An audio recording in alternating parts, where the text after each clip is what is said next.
Grab your favorite caffeinated beverage and get cozy because you are listening to Mindful as a Mother with Paige Bruce and Lindsay Adams.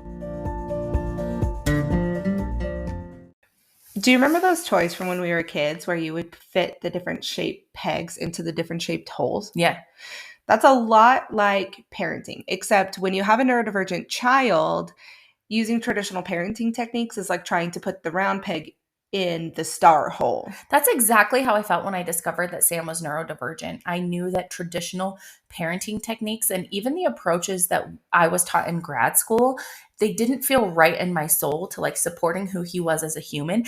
And they also just weren't effective. And that's when I discovered the power of responsive parenting. Exactly. So if you are like us and are interested in tailoring responsive parenting techniques to your neurodivergent world, check out our Parenting Your Neurospicy video series. You can find it in our Stan store at the link in the show notes. This podcast is not intended to be a substitute for therapy or the therapeutic relationship, and the information given in this podcast is purely for educational purposes and is not intended to replace the advice of a professional. I just laughed and kept telling you to do stuff. Welcome back to Mindful as a Mother. We are reminiscing about the time I lit the rug in the Airbnb on fire. And Paige watched me with no intervention whatsoever.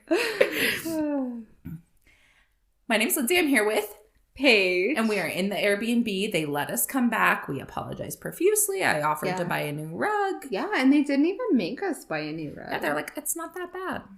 But now it's kind of funny every time I walk in, I look at it, I'm like, there it is. That's just the imprint of your life in that moment of history. This is the mark I leave on people. Forever. Yeah, I touch people's lives. A burn mark. That did not go where I had intended it to go. Fire. Okay. Well, today we're going to talk about differences in parenting. Woo! And I know from our Instagram stories, and times I've talked about this in different question boxes we've done, this is a struggle for a lot of people, and it's personally been a struggle in my own home.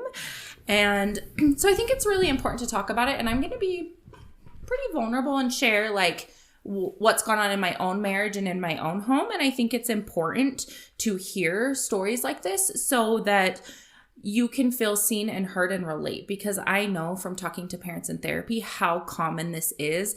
And parenting is hard enough in general, right? And then you have to add in that your child's neurodivergent, that you're neurodivergent, maybe your partner's neurodivergent. And then we all have to get on the same page about how to manage everybody's unique needs. And it is not easy. And so I just wanted to share a little bit about my home and the parenting differences that kind of exist. So Tim is more of a traditional parent, not in an abusive way at all, but more in like he believes that consequences and punishment are how kids learn. And that is because, or he used to believe, I should say. And that is because he grew up that way. That's been his lived experience. And he has very good parents, but they parented him that way. And he thinks that that is how you raise good humans who are not assholes. Right. And there's multiple ways to do that. Like you said, good parents can have different parenting styles. So. Yes.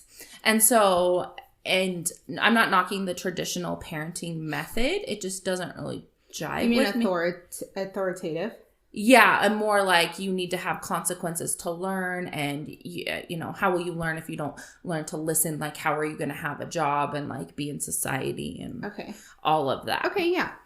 And so I just was asking because I think when you learn about different parenting styles, there's very obviously one that's like, this is the right parenting style to have healthy humans, and that's like, it's a mixed bag, folks. So yeah. And I think every child is so different. And I would say I was maybe more under that impression as well. Like, you have to teach kids lessons and you have to like have rewards and consequences to help them learn. And then my kids were neurodivergent and I had to go on a whole journey to like figure out what worked for them. A whole twisty turny. But in the moment, I would get so frustrated with Tim because I would be like, I literally talk about this online for a freaking living. And I'm having to argue, because we did a lot of that with you at home about parenting. And this is, you had parents after you were already a trained counselor, right? Had parents? Sorry, kids. Yes. So Okay. let's see. It was shortly after though. So I got pregnant with Sam in 2015. And so I had I didn't have my full licensure. So it had been under 2 years, right around 2 years. Okay. And I had worked with kids who had trauma. So my worldview was, it's the trauma, right? Yeah. And so you would approach things differently because of trauma. And then my kids are neurodivergent. And then I was like, oh, okay. Yeah. You gotta, and every counselor that you work with will look at things from a different lens or perspective based on their training, just FYI. Mm-hmm. And that's true of psychiatrists and medical doctors and occupational therapists and speech pathologists. Absolutely. Then I read Low Demand Parenting, and I realized that he was operating from, I used to get so frustrated because I was like, you're kind of a jerk. Why don't you get this? Mm-hmm. And then I really took the time to put myself in his shoes and have these really deep conversations with him about life, about parenting and his fears. Mm-hmm. And I realized that he's operating from a place of love, fear, and wanting to raise our kids not to be assholes. And so I changed my approach with him and in our parenting. And since then, things have been a lot better. And that's kind of why I wanted to do this episode. Mm-hmm. But first, I want you to tell me a little bit about the dynamics with you and Zane, just whatever you feel comfortable. Yeah. So I was trying to think what my parenting style was, because I wasn't a clinician until after I already had all 3 children. But I do think back to when I was a teenager. My oldest sister had a daughter when I was 13. And through her journey with addiction, etc., I ended up doing a lot of child rearing in that time. And I definitely took a very you need to listen stance. Why aren't you listening? And the core memory that I made was one time she wasn't listening to what I had asked her to do, and I flicked her in the forehead. Again, I was a 13-year-old teenager with a 2-year-old mm-hmm. child. Mm-hmm. And I immediately started crying, and I was like, I don't want to be this person. So that's when I started reading parenting literature. Guys, Paige is reading parenting books at 13. Just take that in for a minute. Parenting with Love and Logic. That's my first one, actually. And so I think that was my core memory, and that obviously altered how I wanted to raise children. And I was always under the assumption throughout my young adulthood that I would adopt that niece mm-hmm. of mine. And that didn't end up being the case. But that's what I had prepared for and what I was working towards. And Zane started with a much more corporal punishment mm-hmm. approach, physical consequence. Mm-hmm. And he was kind of well, I'm going to spank my kid. And I was never in the realm, again, because of my previous experience mm-hmm. that literally rattled me. And it has taken a lot of really open and honest communication and I think education. And he was really responsive and open about how he was feeling and what he believed. But I think we're on the same page, and we have been for a really long time. But we had been working on it, since before Layla was born. Yeah, and I think those conversations are so important, and realizing that as long as you're not being abusive, no one's really wrong. Yeah. Well, and what's funny is when Layla was born, she was the type of kiddo that could climb before she could walk. I would take her at 13, 14 months old to the park, and she was climbing the park and throwing herself or the equipment and throwing herself down the slide. She used to climb to the top of our doorway to get the key to our padlock to get outside. And anytime I had a child lock, she would break it mm-hmm. and it would break it open. Mm-hmm. And so I always, since she was a little baby, had done things a little bit differently because mm-hmm. it was no amount of telling her no, or obviously all these gadgets mm-hmm. were helping. And so I was we just need to create an atmosphere that just is generally safe for her, because mm-hmm. this isn't stopping. One time she broke the window in our living room. She was 18 months old. Broke the window in the living room and climbed out while I was in the bathroom over a thorny bush in nothing but her underwear, and ran the neighborhood. What is she, the Hulk? I don't know.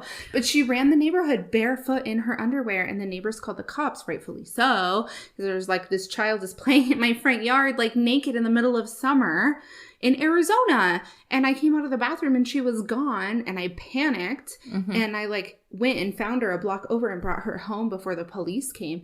And do you know what their advice to me was? They like did a whole home inspection, which I was like fair, right? They told me to put a child doorknob lock over the handle of our door. Okay, you're like, literally she busted out a window today. She could stick her thumb inside the door, child lock, because, you know, they click over the knob. She would just stick her thumbs in it and pop it open. Oh my gosh. I ended up getting these intruder locks that have to slide up and over so no one can open the door in any direction. And it took a certain level of fine motor skills and coordination to undo it, because she would unlock padlocks too if I hid the key.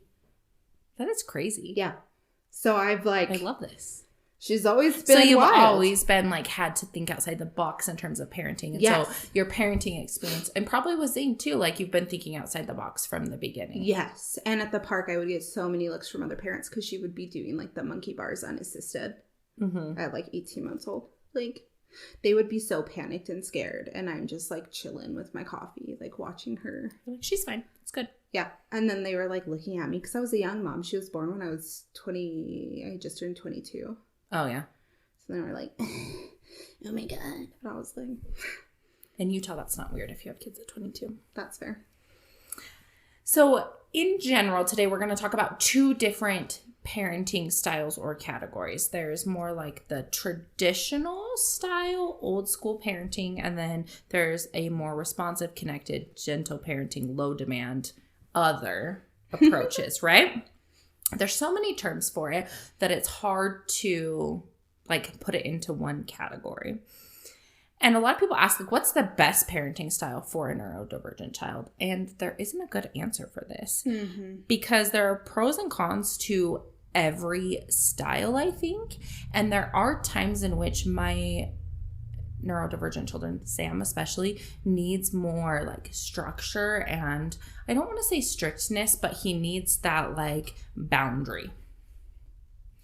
And so it's been a challenge for me to find a way to like have boundaries that are still like, we're still connected, but there's he needs a firm boundary. Okay. Yeah. What is firm for you? Like, what does that look like? Like, you can be mad about like whatever it is, but you're not going to like hit me, or you're not going to like scream repeatedly in the kitchen while everybody else is trying to do their thing. Let's find a safe space for you to do that. Okay. But like once they get to a certain age and certain size, like you don't really have much control, and we don't like use physical means of control. And so it's like, there has to be like a boundary in order to incentivize him to move through a stress cycle pretty much. Right. Okay. And so what I always tell people is that, I mean, I prefer the responsive, connected, even more low demand way of parenting, but you have to find what works for you in your home. And we talk about being more responsive in this podcast, and our whole everything is based around that, but it's not damaging, because parents will come to me and they'll say, well, my in-laws or are more like strict, or they're more traditional parenting, or my husband's a little more traditional parenting. And that's not necessarily bad for kids. I think it's good for them to experience a wide range of people who say things in different ways, communicate in different ways, and respond in different ways, as long as it's not disrespectful or abusive and there's repair involved. What do you think? I agree. I think it's important, because I think that our kiddos can get stuck in a level of rigidity with it. And this is a comment we get all the time. It's like, that's not the real world. Well, the real world is different people reacting in different ways and handling boundaries in different ways. And they look different for different people. And not everyone's going to be soft with you. Exactly. And my biggest thing is like, I'm someone who's very sensitive to harshness. And which, I mean, I experienced a lot of harshness in my childhood, but I don't want my kids to have never experienced that, and like, one, learn to stand up for themselves, and two, also like learn to repair with people, or understand that people's communication styles are all a little bit different. Yes. Well, and I think about like at daycare, rules and things at daycare are different than they are in my home. Mm-hmm. Like if they spend the day with their auntie, rules and what they're comfortable with and where their boundaries lay are different than mine. You know, like when I let them stay the night at my grandparents, their great grandparents' house, that's more like traditional old school, but still connected them with love, right? But different. Yeah, right. And it's like I'm trying to think of an example. Like this is perfect. Like, so in my house, I don't have a lot of rules as far as like, don't climb on stuff. Like that's whatever, climb on whatever you want. I'll have nice things when you're grown up. But if we go somewhere, there is a rule and boundary that like, we're not going to climb on people's couches. Okay. Yeah. Like it's not going to happen. So and if I need to remove you from the situation, like with Sam, that's like a good example of a hard consequence. It's like he will have to be removed. Like me sitting next to him and talking him through it is not going to like work. It's not going to change it. Right. So I just think the exposure is good as long as it's done in a safe way. And I think we get overly worried that we're going to mess up one way we say things, because gentle parenting is about, instead of this, try saying this. Right. Or you shouldn't make your kid apologize. You should let them come to that idea on their own. And while I agree with every single one of those things, I think we get too caught up in the nuance and we get so stuck in being perfect in our parenting that, and this is even for ourselves, like you're going to mess up and you're not going to be responsive one day. Yeah. Because it's a human response. Or your mother's going to come out of your mouth and you're going to say, I'm going to take Christmas away if you don't knock it off. And then you're like, oh, shame spiral, right? Yeah. But you can repair and it's okay. Yes. And it's always okay to take it back. Yeah. I'm like, I said we're taking away Christmas and I actually didn't mean that. I was just angry. Yeah. I had to do that this year. That was fun. That's the thing. Well, and I get this question a lot in my personal life because like I don't let the children jump and climb on our living room furniture, but all of the furniture in the playroom, I let them jump and climb on. And so I've gotten that question like, well, you're not being consistent, so they're not really going to learn that it's not okay. And I was like, absolutely. I was like, that's not true. That's not true at all. They need to learn which settings are appropriate to climb on things. I was like, so in one area of the house, it's okay. In one area of the house, it's not. And they are adaptable to that. And so when people like criticize us a lot, and I think my response is coming, like they're coming from criticizing us. They're making assumptions about how we parent based on like a 90-second clip on Instagram like or TikTok. Social media. Yeah. But like, it's not that you don't have boundaries with kids. It is not like you're connected and you feel their feelings, but there also are limits and boundaries in your day-to-day life. I've gotten totally off topic now. Okay. But why is it important to be on the same page as your partner in parenting? Besides the fact that it's just hard to not be, it provides consistency, safety, and less conflict in the home. And I found like our family culture, like being united as a team or a family has really helped with a lot of the like celebrating everybody's differences. And I always want my kids to feel like my home is a safe space. So we call ourselves Team Adams. We have a family culture. We have little rituals we do. And when Tim and I are on the same page in our parenting, it makes everything so much easier. The other thing is that you don't want to be like hashing out, and we'll talk about ways to get on the same page as your partner.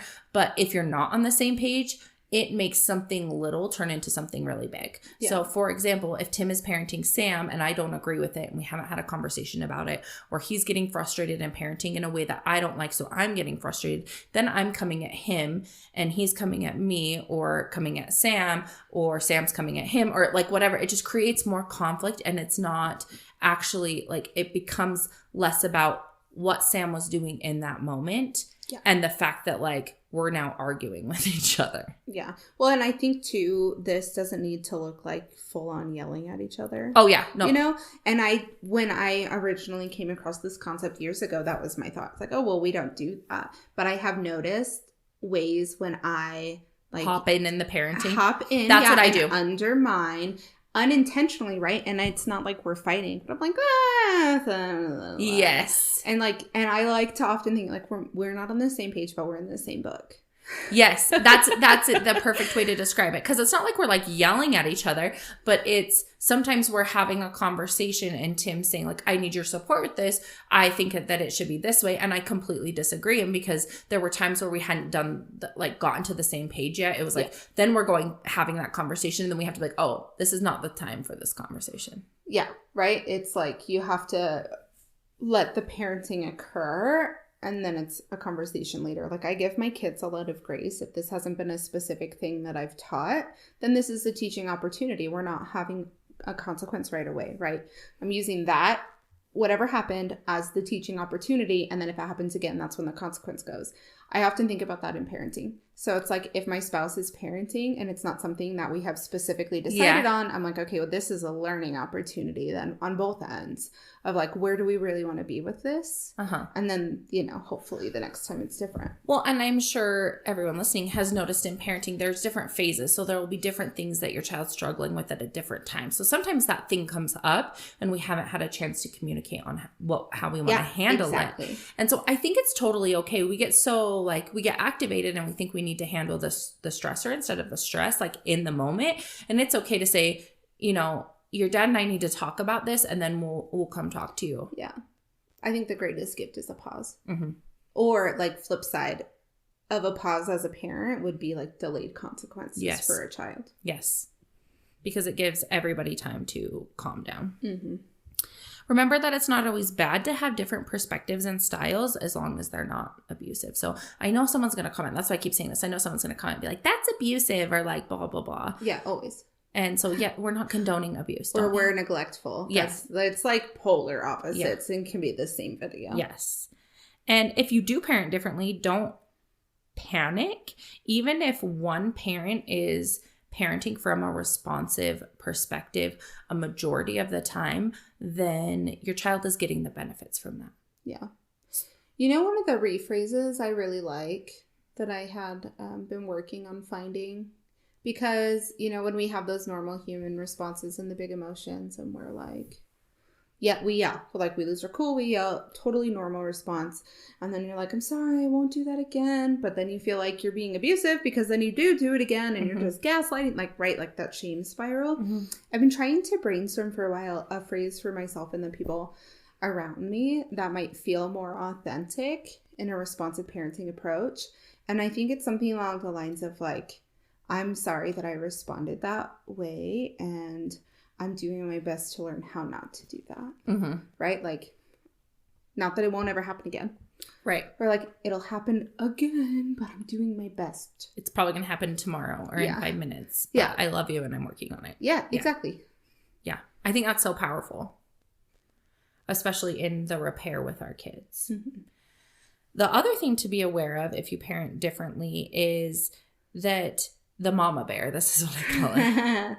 It's real. So what happens is, and I saw a funny reel about it. It was like, I could yell at my kids all day. And then the second my spouse comes home and yells at them, I am like, you know what I mean? It's like, I'm so annoyed. And so taming that fight or flight, and it's a protective instinct we have toward our children. So recognizing that there is a biological piece to it and regulating yourself so that you're not coming at your spouse or undermining or interfering in situations where it's not necessary and it's only going to make things more intense. Yeah. And I shared a little bit about how I've done that in the past, and I'm really working on that. And sometimes I'm genuinely trying to be helpful. And that's how it felt from my perspective, right? So like Tim would be like, you always undermine me. And I'm like, I don't undermine you. I don't know what you're talking about. But it took me really like reflecting on it to see that from my perspective, it didn't feel like undermining because I thought I was being helpful. So it's like, well, what if you try this? What if you try this? And to him, it's me not supporting him and where he's at in the situation. Okay.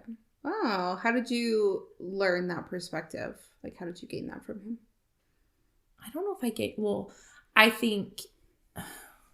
I think I recognized that I was stepping in more than I needed to before I understood why at first. So like I had to really unpack like what is coming up for me when these things are occurring. And I think some of it is like my history and my parental relationships and how I do not respond well to stern, loud, and it's not even mean. Like it's not even like the dad voice. It's just like, if you know my husband, like he's a tall, big guy. Like I think it's just, and the intensity of Sam's emotions would get heightened. And so I would feel, I could tell Tim was frustrated. He wasn't necessarily acting in a way that was like bad, but I could tell that he was frustrated. So his voice would raise a little bit or whatever it was. And then my nervous system was on 12, just because like my nervous system's picking up on everyone else in the house's nervous system. You know what I mean? Mm-hmm. And so my reaction to that would be to then be like, how can I calm this situation down for safety purposes? So I'd feel like I needed to do it right then and there. Like, well, how about we try this? How about we try this? And Tim would be like, Lindsay, I'm working through this with him. And he is. It's just not the way that I would do it. And that's okay. It's not bad. It actually, he brings some things to the situation that I do not bring. And that is laughter and joking and like playfulness and like a little bit of like that roughhousing piece. Like Sam needs that. And so Sam will hit him and Tim will be like, if you want to wrestle, we can wrestle, buddy. Like, let's wrestle. And that's something I don't bring to it. Yeah. Same. And so it like me undermining wasn't like getting in a conflict, but like I didn't think Tim was calming him down, but he was, if that makes sense. Yeah. And so it took me recognizing that to then step back and be like, okay, so what's going on within me when this is happening? And being aware of like, I could be in the kitchen and I could hear it and I'm getting activated. I've had a stressful day, whatever it is. And then I'm feeling like I need to step in for safety. Mm-hmm. I really love that. And that's kind of why I like the concept of being in the same book rather than the same page. Yeah. Because I think a lot of us that come from backgrounds where we were trauma or like parented in a way that we do not want to parent our own children, like definitely mama bear, not intentionally, but we think like this is the way to do it because this is how I want to parent my child. But I think too, when I step in, it limits Zane's ability to be able to connect and repair, and actually that really impacts their relationship. Like it impedes their ability to continue to build that relationship. Absolutely. And because there were times where I would step in, it would keep Tim from hearing and understanding Sam's perspective because I felt like I had to rescue Sam and it wasn't, and Sam's very vocal and capable and Tim it's not like he wasn't listening to him, but I felt like I had to like jump in to defend him. But if I let Sam defend himself, I say defend in like they're fighting. See, even my brain thinks now that it's like a conflict, but it's like if I let Sam vocalize his needs and explain what's happening for him, then Tim understands, hears him, and makes adjustments. I don't need to be involved in that. Yeah. Some of it's I'm a control freak too. Well, some of it's anxiety, I think, from like our past experience. That's what comes up for me. Even when I'm talking about it now, I'm talking about it like it's a fight, and it's not a fight, but that's because in my house when I grew up, anytime there were raised voices, it was a fight. Anytime things got intense, it was a fight. Yeah. And so for me, having a son that is intense and raises his voice and screams and gets loud and emotional, it feels like it's fighting. Right. And my body perceives it that way. And my brain, my thoughts register it that way. And I have to actively, and this is so crucial if you have trauma and you're parenting with a partner, sometimes you have to go through and say, this is my stuff. And I have to like change my perception of it. So now in the moment I have like a mantra. I remind myself like everyone's safe. They're talking. Like it's fine. It's not a fight. It's not a fight. Yeah. And you're letting him work through that, but in his own way. And even though it's not my way, it's still a good way. Yeah. And I think that's important because we do want them to be parented in our way. And as much as you think your parenting is identical to your partner's, it's not, because you have different perspectives and different upbringings. And all of that baggage, more or less, gets pulled into these experiences for good or for bad. And there's nothing you care about more than your kids. And I think that's why this gets so heated. So from Tim's perspective, there's nothing he cares about more than parenting these kids in a healthy way, right? And so, and there's nothing I care about more. And so when we realized that it's attacking the problem instead of each other, right? Yeah, like this is like rather than the stressor. Yeah, this is like marriage counseling 101. Like you're sitting on the couch looking at the same problem together instead of sitting across from each other. Yeah. It's like we both want these things for our children, and how can we do that given what's coming up for them right now? And sometimes your kids are going to get different things from different parents, and that's okay. It's actually good. Oh, really? What do you mean? Like good how? Like good that they're getting the different perspectives. Like Tim regulates with Sam in a way that I don't. Like the playful piece? Yeah. Because that's what Zane is too. Like I can engage in the playful roughhousiness, but it is definitely something that I have to make myself do. It doesn't come easily versus like when he's trying to redirect them and they're giving him pushback or they're like trying to negotiate, he incorporates like playfulness into it when I would handle it differently. Mm-hmm. Well, and I think too, Tim has different sensory needs from me. So like he can handle like letting Sam get heated and yelling. And for me, that's such a like, it like sends me into fight or flight, that like he has the capacity. And so it's actually a good thing because he provides something for Sam that I cannot, because I get too overwhelmed and overstimulated. Yeah. So that was my point. I was just trying to think of how to like illustrate it with an example. Yeah, that makes sense. Like the other day I was doing math homework with Alayla, and she was mad about having to do math homework, and it felt hard and it was so much trying to do something else, right? And so I had been coaching her through it, and then I was like washing dishes while she was at the counter, and she's like, well, I don't know where to put it, and I can't put it here, even though she had just done 3 identically like it, and my hands are wet, so I'm not trying to like put my hands on her paper. Well, she just asked it so many times that I finally was like, right here. I said right here, and then she's like, oh, you got my paper wet, and like had this huge thing, and I just was like, Zane, I need you to take over. Like, I need a break. I need to be done with this. And so Alayla like got space and time to regulate, and so did I. And then he finished it with her and was able to like get through all of it. And I definitely think it's because of the differences of our relationship. Yes. That like I get more pushback in that stuff than he does. Yes. And we'll talk about that next episode on the second part, like tag teaming and ways, especially if you have a child that has big feelings and you have your own sensory needs, like being able to tag team and move in and out of like what parent does best in each different situation, what's going on for you at the moment, all the things. I love it. And if you're looking for ways to understand your responses and things you can do to help become more aware of your anxiety response, emotional response, and be able to work through it in the moment, please check out our Calm Mom Happy Kids workshop at our resource library. Have a great day.